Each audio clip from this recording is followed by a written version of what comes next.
Good evening, I'm Sarah Fergani, and now at 5. The courtroom was packed earlier this afternoon for a high-profile case involving 3 former San Antonio police officers.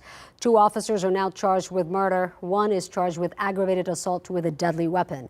Now, that case involves the shooting death of 48-year-old Melissa Perez more than 2 years ago during a mental health disturbance. Sue Kalberg has been listening in, and she's joining us live right now at the Justice Center. And what did you hear there, Sue? Well, you know, Sarah, with 3 defendants and a lot of lawyers, the first order of business was just making sure there were seats enough to accommodate all of the people who are dealing with this high-profile case. And this has been, as you said, a case that's generated a very high amount of interest ever since shots were fired back in June of 2023. Happened on Old Pearsall Road. Police were responding to a disturbance call, and they found Melissa Perez in the midst of a mental health crisis.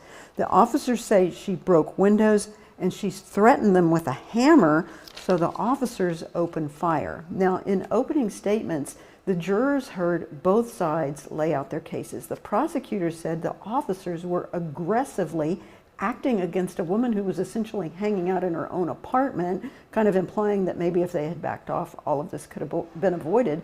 But the defense countered by saying the officers were dealing with a woman who had a deadly weapon.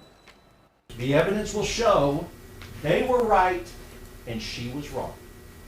The evidence will show this could have killed him. And how do you know? How do you know that it could have? Because when he had his hand reached in there, unlocking the door, she came at him with